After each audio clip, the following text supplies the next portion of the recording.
دوستوں ہمارے چینل میں خوش آمدید۔ تاریخ ایسے کرداروں سے بھری پڑی ہے جنہوں نے اپنے کمالات سے لوگوں کو دھنگ کیا۔ ان میں سے کچھ کردار تو اپنی جنگی مہارت کی وجہ سے تاریخ میں زندہ ہیں تو کچھ اپنی ذہانت کے بل بوتے پر دنیا میں اپنا نام کر گئے۔ کچھ ایسے بھی ہیں جو اپنی سنجیدہ طبیعت کے ساتھ دنیا میں راج کرتے رہے، کچھ اپنی ظرافت کے باعث نام کما گئے۔ آج کی ہماری ویڈیو میں ایک ایسے ہی ظریف اور شوخ طبیعت کے مالک تاریخی کردار ملا دو پیازا کے متعلق آپ کو بتائیں گے۔ ملا دو پیازا کون تھے اور شہنشاہ اکبر کے دربار میں ان کا کردار کیا تھا اور انہیں دو پیازا کیوں کہا جاتا تھا؟ شہنشاہ اکبر کے مصاحب خاص بیربل کے ساتھ بھی ان کی نوک چوک چلتی رہتی تھی۔ اس ویڈیو میں ہم آپ کو یہی دکھائیں گے۔ دوستو ملا دو پیازا جن کا اصل نام ابو الحسن تھا 1542 میں مکہ مکرمہ کے شہر طائف میں پیدا ہوئے۔ وہ بچپن سے ہی نہایت ظریف یعنی مزاح طبیعت سے بھرپور اور شریر طبیعت کے مالک تھے۔ مکتب میں ان کی شرارتیں کافی مشہور تھیں۔ ان کا بچپن کا ایک واقعہ ہے کہ بچپن میں انہوں نے اپنے ایک ہم جماعت کی کتاب اپنے استاد کے بیگ میں چھپا دی۔ بچے نے جب اپنی کتاب کی گمشدگی کے بارے میں استاد کو بتایا تو استاد نے اعلان کیا کہ جس کے بستے میں سے یہ کتاب ملے گی اس کا منہ کالا کیا جائے گا۔ ابو الحسن سیاہی اور دوات لے کے کھڑے ہو گئے۔ سب بچوں کے بستے دیکھے گئے لیکن کتاب کہیں سے نہ ملی۔ ابو الحسن نے کہا کہ صرف استاد صاحب کا بستہ رہ گیا ہے، یہ بھی دیکھ لینا چاہیے۔ استاد صاحب کا بستہ دیکھا گیا تو کتاب اس میں سے نکل آئی۔ ابو الحسن آگے بڑھے اور بتایا، جی استاد محترم، میں سیاہی اور دوات لے آیا ہوں، اب کیا حکم ہے؟ دوستو ابو الحسن کے والد کا نام ابو محاسم تھا۔ انہوں نے 2 شادیاں کی تھیں۔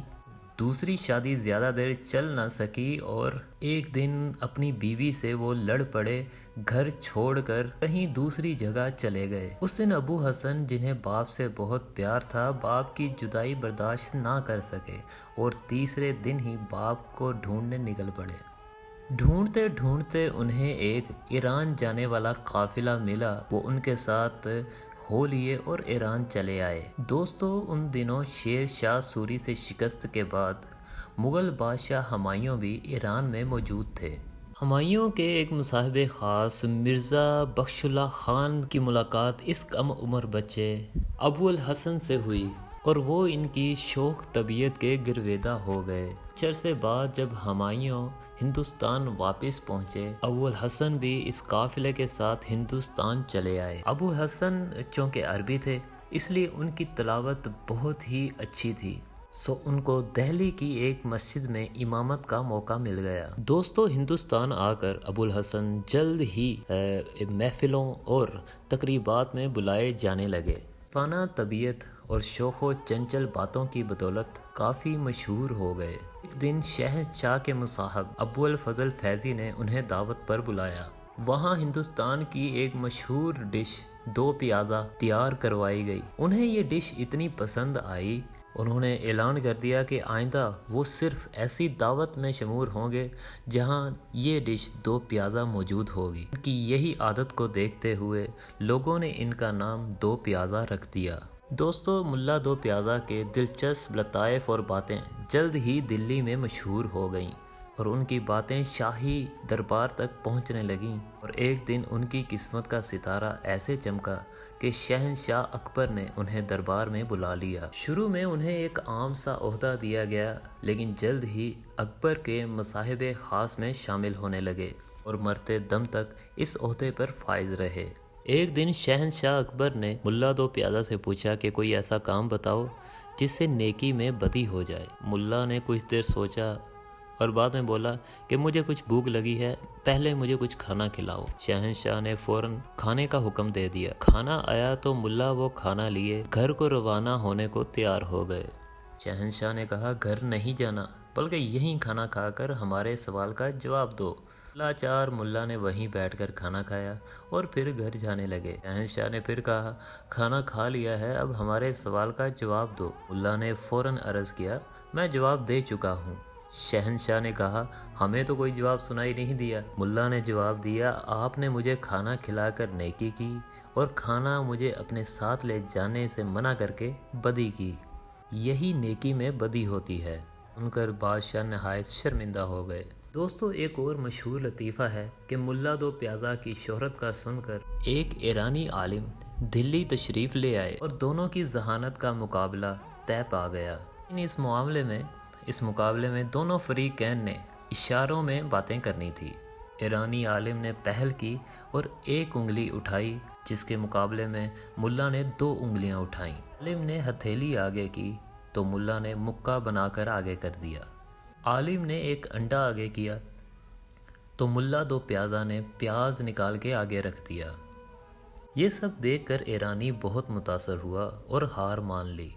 वो हार मानकर जब ईरान पहुंचा तो लोगों ने पूछा कि मुकाबला कैसा रहा। तो उसने कहा कि मैंने मुल्ला दो प्याज़ा के सामने एक उंगली उठाई, जिसका मतलब कि अल्लाह एक है। उसने इस मुकाबले में 2 उंगलियां उठाईं। इसका मतलब ये था कि एक मुसलमान के लिए अल्लाह पर ईमान लाने के अलावा रसूलुल्लाह सल्लल्लाहु अलैहि वसल्लम पर ईमान लाना भी ज़रूरी है। फिर मैंने हथेली आगे बढ़ाकर ये इशारा किया कि कायनात बहुत वसी है। तो उसने मुट्ठी बनाकर ये इशारा किया कि जिसका मतलब था कि जितनी भी वसी हो सब अल्लाह ताला के कब्ज़े में है। फिर मैंने अंडा आगे रख कर ये इशारा किया कि ज़मीन गोल है, और उसने प्याज आगे रख कर ये बताया कि दुनिया गोल है लेकिन आसमान इस प्याज की परतों की तरह तह दर तह है। दूसरी जानिब दोस्तों, जब अकबर ने मुल्ला से अहवाल पूछा तो उन्होंने कोई और कहानी सुनाई। ईरानी आलिम ने उंगली दिखाकर कहा था कि मैं तुम्हारी आंख फोड़ दूंगा। मैंने अपनी दोनों उंगलियां दिखाकर कहा कि मैं तुम्हारी दोनों आंखें फोड़ दूंगा।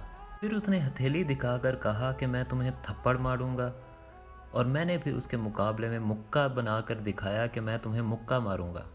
फिर उसने अंडा दिखाया तो मैंने उसको प्याज दिखाकर कहा कि दोनों को अगर इकट्ठा पकाया जाए तो कैसा है। ये सुनकर शहंशाह हंस हंस कर लोट पोट हो गए। दोस्तों, बीरबल जो शहंशाह अकबर के ख़ास मुसाहिब थे, उनके और दोनों की एक दूसरे के साथ मुकाबला बाजी चलती रहती थी और दोनों एक दूसरे को नीचा दिखाने का कोई मौका हाथ से जाने नहीं देते थे। वाक़या मशहूर है कि एक बार राजा दीरदल किसी सफ़र से वापस आकर बादशाह को सफ़र की मुसीबतों के बारे में बयान कर रहे थे। कहने लगे कि जिस लफ्ज़ के आखिर में बान आता है वो बहुत ही शरीर और बदमाश होते हैं। फील बान, कश्ती बान, सफाल बान वगैरह। करीब ही मुल्ला दो प्याज़ा भी मौजूद थे। वो झट से कहने लगे, आप ठीक फरमा रहे हैं मेहरबान। इस बात पर शहंशाह बहुत हंसे। एक बार एक शख्स ने नया मकान बनाया तो उसने बीरबल और मुल्ला दो प्याज़ा दोनों को अपनी दावत में बुलाया। दावत की वापसी पर राजा बीरबल ने कहा कि मकान तो बहुत अच्छा था लेकिन दरवाज़ा छोटा है, इसमें से तो मुर्दे की चारपाई निकालना भी मुश्किल है। साहब को बहुत गुस्सा आया और मुल्ला से शिकायत। बात पर मुल्ला ने कहा कि बीरबल तो है ही बदहुआ, आपका दरवाज़ा इतना बड़ा है कि आप पूरे ख़ानदान के जनाजे बड़ी आसानी से यहाँ से निकाल सकते हैं। एक बार मुल्ला निगाह नीची करके किसी रास्ते पे जा रहे थे कि रास्ते में राजा बीरबल मिल गए। कहने लगे कि मुल्ला जी, निगाह नीची करके क्या ढूंढ रहे हैं? मुल्ला ने जवाब दिया कि मेरा बाप गुम हो गया है, वही ढूंढ रहा हूँ।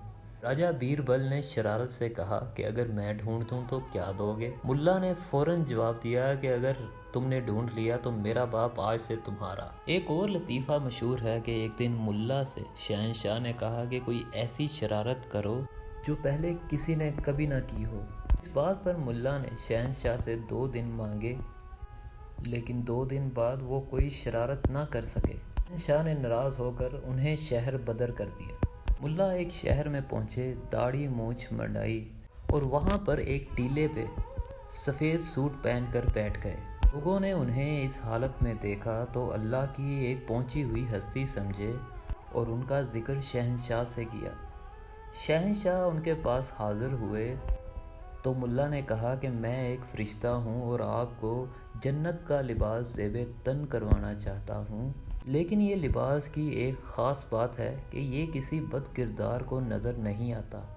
बादशाह बहुत खुश हुआ और इजाज़त दे दी। मुल्ला ने इजाज़त मिलने के बाद बादशाह का लिबास उतारा, सिर्फ ज़ेरे जामा यानी अंडरवेयर छोड़ा। फिर कुछ ऐसी हरकत की कि जैसे वो बादशाह सलामत को लिबास पहना रहा है। अब वहाँ पर खड़े तमाम लोग देख रहे थे कि बादशाह सलामत के जिस्म पर कोई लिबास नहीं। बादशाह को भी दिखाई दे रहा था, फिर भी इस डर से नहीं बोले कि लोग उन्हें बदकिरदार कहेंगे। बादशाह इसी हालत में दरबार आए और दरबार में सब ने देख कर कहा, वाह क्या लिबास पहना है। बादशाह को शक हुआ कि शायद बस वही बदकिरदार हैं, क्योंकि बस उन्हें ही लिबास नज़र नहीं आ रहा। अपनी बेगमात के हुजरे में गए तो उन्होंने कहा कि आपके जिस्म पर वाकई कोई लिबास नहीं है, कोई आपको पागल बना गया है। शहंशाह काफ़ी शर्मिंदा हुए और इस मक्कार को ढूंढ लाने का हुक्म दिया, लेकिन मुल्ला वहां से गायब हो चुके थे। फिर ये ऐलान हुआ कि अगर वो मक्कार शख्स खुद ब खुद यहाँ पर हाजिर हो जाए तो उसे 2000 रुपया इनाम दिया जाएगा। मुल्ला ने सुना तो फ़ौरन दरबार में हाजिर हो गए और कहा कि मैं ही हूँ वो शख्स। शहंशाह ने जब शरारत की वजह पूछी तो उन्होंने कहा कि आपने खुद ही तो कहा था कि कोई ऐसी शरारत करो कि जो आज तक कभी किसी ने ना की हो। मुल्ला की बात सुनकर शहंशाह शर्मिंदा भी हुए और हंस भी पड़े। दोस्तों, ये सब कहानियाँ मिर्च मसाले के साथ और मुबालगा आराई के साथ हमारे तक पहुँची हैं। ज़रूरी नहीं कि ये वाक़यात ज्यों के तू हों। दोस्तों, मुल्ला दो प्याज़ा ने अपनी सारी उम्र शहंशाह के दरबार में ही गुजारी थी। आखिरी वक्त में जब अकबर बादशाह दक्कन गए तो ये भी उनके साथ ही थे। हैदराबाद पहुँचे तो वहाँ उनकी तबीयत बिगड़ गई और कुछ ही दिन बाद वहाँ के एक कस्बे हंडिया में 1599 में वफ़ात पा गए। दोस्तों, हमारी ये वीडियो आपको कैसी लगी कमेंट्स में ज़रूर बताएं। शुक्रिया।